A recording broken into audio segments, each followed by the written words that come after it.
We are on page 116 of your student journal looking at adding, subtracting, and multiplying polynomial functions.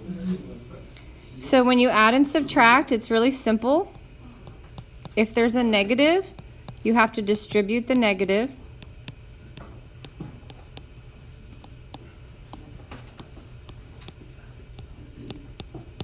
And then you combine like terms.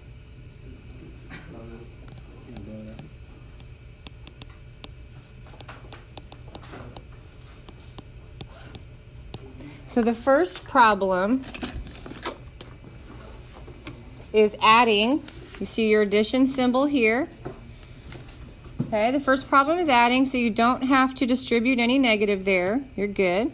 So all you're going to do is just combine like terms. Now you can leave it horizontal format like that. I like to make it a vertical format. So I'm going to take these terms in this second expression over here, and I'm going to line them up under the terms in the first expression with the same exponent. So I've got a negative x squared here, a positive 7x here, and a positive 8. Then I'm just going to add. So that would give me negative 5x squared, positive x, and positive 26.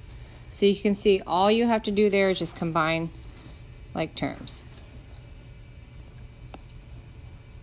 Okay, number 2, you can see you do have a subtraction symbol here in the middle.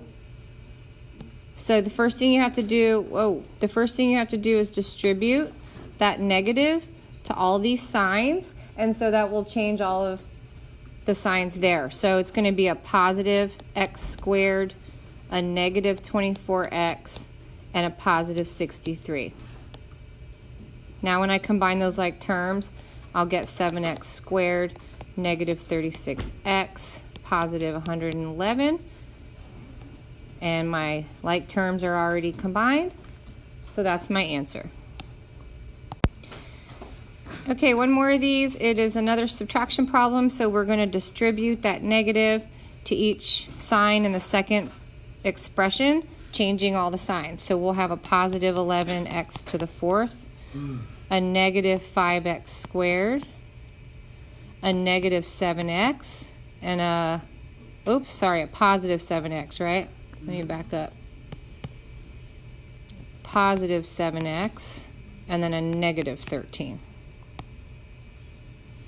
Okay, so we'll combine our like terms. These cancel.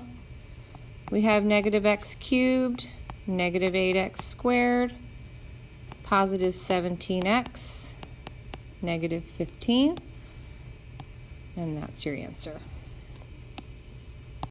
All right, now in this section, you're finding the product, which is multiplying.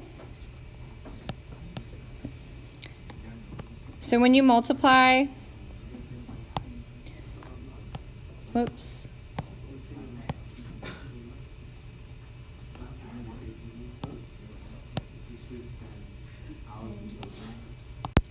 Okay, so when you multiply, you guys, all you have to do now is just distribute. You distribute every term, and then you combine your like terms again. Okay, so number 4, you just have one term outside of several other terms, so you take this 2x squared, and you just distribute it times every term inside. And remember, when you multiply with the same base, you add the exponents. Okay, so 2x times 2x cubed is going to give me 4x to the 5th. Add those exponents, right? Next one, 2x squared times negative x squared is going to give us negative 2x to the 4th power. And then 2x squared times 3x would be positive 6x cubed. And then finally, 2x squared times negative 5 is negative 10x squared. Now this one, there's nothing else to do on it. There's no like terms to combine, so you're done on that one. All right, let's do a couple more here. Let's skip ahead to 6. So let's go back to our quadratics. What do we get if we multiply these first two expressions together? We should be good at that now. Okay. Where did that just go? I just lost my writing. Okay, so we're going to get x squared What is going on here? Hold on, let me get my pen back. Why is it not giving me my pen?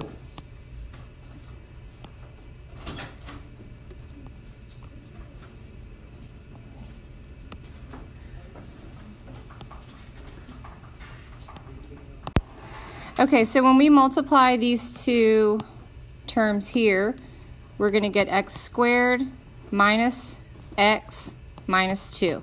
Then we copy our x plus 6. And then we have to distribute this x to all the terms, so we'll go x times x squared. That's x cubed. X times negative x is negative x squared. X times negative 2, negative 2x. Okay, so we'll take the 6 next, distribute that. 6 times x squared, positive 6x squared. 6 times negative x, negative 6x. 6 times negative 2, negative 12. Okay, we'll combine these like terms. We get x cubed, positive 5x squared, negative 8x, negative 12. All of your like terms are combined, so you're done.